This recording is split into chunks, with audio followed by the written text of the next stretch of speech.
तो middle east में लगातार तनाव बढ़ता चला जा रहा है। बातचीत की बात हो रही है, हमले भी लगातार हो रहे हैं। नमस्कार, मैं हूं नीलू। तो इजराइल और ईरान के बीच लगातार बमबारी जारी है और इस बीच ईरान ने इजराइल पर जोरदार हमला किया है। ईरान द्वारा किए गए हमले की इजरायली सैनिकों ने भी अब पुष्टि कर दी है। ईरान की राजधानी यरूशलेम के ऊपर कम से कम 10 जगहों पर धमाके की आवाज सुनाई दी है और जो बड़ी खबरें हैं आज की वो हम आपको बता देते हैं। तो इजराइल की सुरक्षा बलों का कहना है कि उसका एयर डिफेंस सिस्टम ईरानी मिसाइलों का जवाब दे रहा है। फिलहाल यरूशलेम से सायरन की आवाज लगातार आ रही है। ईरान की सेना ने अमेरिका का MQ-9 रिपर ड्रोन भी गिरा दिया है। जी हां, इस्लामिक रिवोल्यूशनरी गार्ड को यानी IRGC ने मंगलवार को बताया कि ईरान की वायुसेना ने सेंट्रल ईरान के इस्फहान शहर के ऊपर अमेरिकी निर्मित MQ-9 रिपर लंबी दूरी के ड्रोन को मार गिराया है। सऊदी में भी ईरान ने ड्रोन दागा है, यानी लगातार ईरान अलग अलग जगहों पर हमले कर रहा है।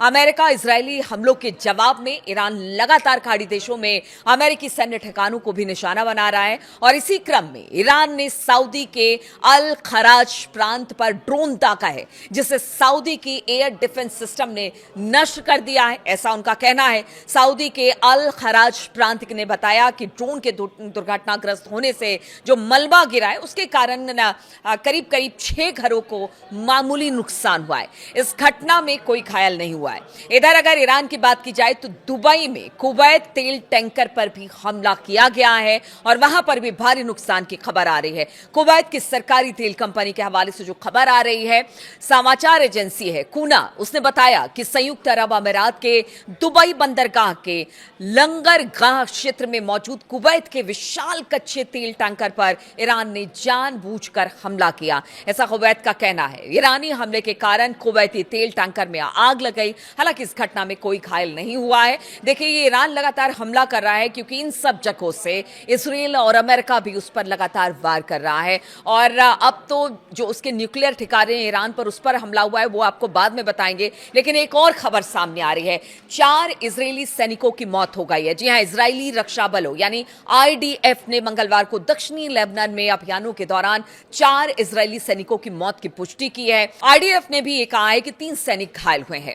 अब देखिए, बात मैं कर रही थी कि ईरान में भी जबरदस्त अटैक हुआ है और इस बीच परमाणु रेडिएशन का खतरा भी अब देखने को मिल रहा है कि हो सकता है कि जिस तरह से अमेरिका ने बम गिराए हैं परमाणु ठिकानों पर ईरान के, उससे खबर ये मिल रही है कि आगे आने वाले दिनों में क्या जिस तरह की स्थिति अमेरिका ने बना दी है, बातचीत की बात वो करता है लेकिन लगातार बम वर्षा भी वो कर रहा है। ईरानी मीडिया की रिपोर्टों के अनुसार बताया जा रहा है कि मंगलवार को तेहरान में विस्फोटों की आवाजें सुनी गई और राजधानी के कुछ हिस्सों में बिजली कुछ देर के लिए गुल हो गई। अमेरिका और इसराइल के हवाई हमलों के बाद ईरान के इस महान शहर में जबरदस्त धमाके हुए हैं। अमेरिकी राष्ट्रपति डोनाल्ड ट्रंप ने एक वीडियो शेयर किया जिसमें कई धमाके होते दिखाई दे रहे हैं, जिसके बाद रात को आसमान में एक नारंगी रंग की तेज रोशनी भी दिखाई दी है और उससे पूरा आकाश लाल हो गया है। हालांकि ट्रंप ने वीडियो के बारे में जानकारी नहीं दी है, लेकिन इसे ईरान के इस्फहान शहर का बताया जा रहा है।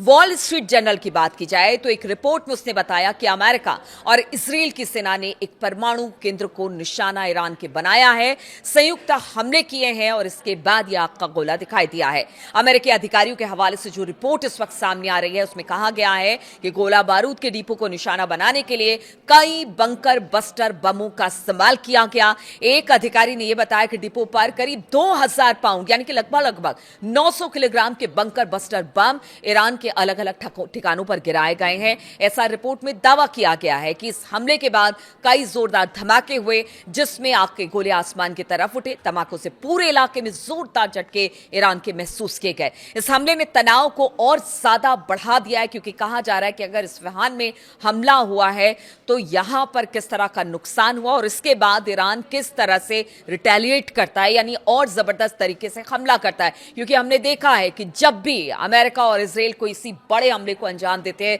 उसके बाद ईरान अपनी दुगनी ताकत से एक बड़ा हमला करता है। इधर अगर अमेरिका की बात की जाए, वो कहते हैं बातचीत चल रही है, बहुत जल्द हम युद्ध से निकल जाएंगे। उनके अधिकारी हैं, उनके सलाहकार भी यही बात करते हैं। लेकिन दूसरी तरफ वो ईरान में लगातार बम बरसा रहे हैं और वहां पर तहस नहस कर रहे हैं। ईरान भी इसका जवाब दे रहा है और ईरान तो पहले कह दिया है कि आपकी बातचीत का हमें कोई भरोसा नहीं है। आप बातचीत के लिए कहते हैं और फिर इधर दूसरी तरफ अगर बात की जाए तो आप मिसाइलें दाग देते हैं और लगातार आपकी सेना हमारे ईरान और तेहरान में तबाही मचा रही है। तो इसलिए कहा यह जा रहा है कि अब इस्फहान में जिस तरह का हमला हुआ है, इससे जो युद्ध की आशंका है और तेज हो गई है। दूसरी तरफ खार्ग आइलैंड में अमेरिकी सैनिक उतारे जाने को लेकर भी बड़ी चर्चा हो रही है, लेकिन ट्रंप कह रहे हैं कि हमने ABCD तमाम तरह के प्लान बना लिए हैं, लेकिन ईरान से युद्ध खत्म करना है। और एक और बड़ी खबर हम आपको बता दें कि उन्होंने कहा है कि खार्ग आइलैंड को लेकर वो बिना किसी